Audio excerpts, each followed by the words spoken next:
લાવડિયા second year resident અને junior doctor association vice president civil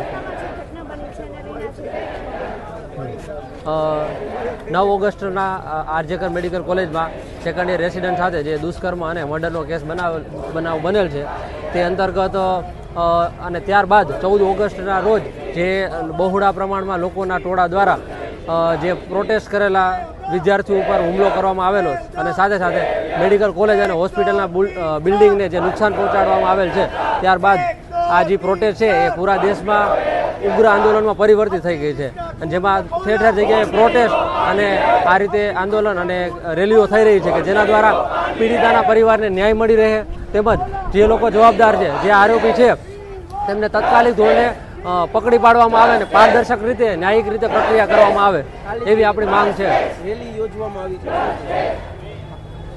કાલે બી આપણા દ્વારા જેડીએ જુનિયર ડોક્ટર એસોસિએશન ગુજરાત અને જુનિયર ડોક્ટર એસોસિએશન રાજકોટ દ્વારા કાલથી જ પૂરા ગુજરાતમાં ઠેર ઠેર જગ્યાએ પ્રોટેસ્ટ કરવામાં આવેલી છે. જેમાં શાંતિપૂર્ણ આંદોલનથી આપણે શરૂઆત કરેલી છે.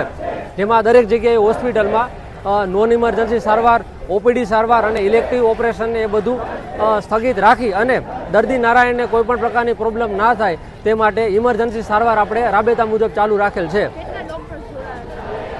આશરે આજે આપણી સાથે 400 થી 500 ડૉક્ટર છે કે જેમાં રેસિડન્ટ ડૉક્ટર છે, જુનિયર ડૉક્ટર્સ અને ઇન્ટર્ન્સ અને સાથે સાથે આજે આપણી આ રેલીમાં આઈએમએના પ્રેસિડન્ટ, વાઇસ પ્રેસિડન્ટ અને આઈએમએના સભ્યો સાથે સાથે આજે અમારા કોલેજના બી પ્રોફેસર લોકો, અમારા મેડિકલ કોલેજના ફેકલ્ટીઝ બી આજે અમારી સાથે છે અને જે લોકો બી આજે અમારી રેલીમાં અમારો સાથ સહકાર આપવા અને આ દ્વારા અમે લોકો આજે રેલી કરી અને કલેક્ટર શ્રીને આવેદન આપી અને અમારી જે માંગ છે અને આરજીકર મેડિકલ કોલેજના વિદ્યાર્થીઓની સાથે એમની માંગ સાથે અમે લોકો આ રીતે જ ખડા છીએ અને આગળ બી આ રીતે જ્યાં સુધી એ લોકોની માંગ પૂરી ન થાય ત્યાં સુધી અમે લોકો એમની સાથે અમારો પૂરો સહકાર રહેશે.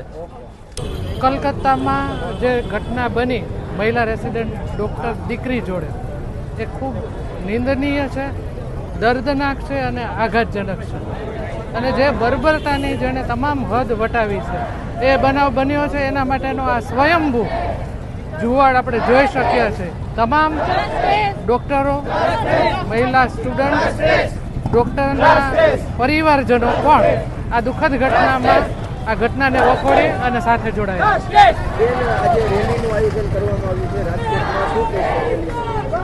આપ આ રેલી જોઈ શકો છો અને રેલી જ મારા વતી આ શબ્દો કહેશે આપને કે બધાને ન્યાય જોઈએ છે, સુરક્ષા જોઈએ છે.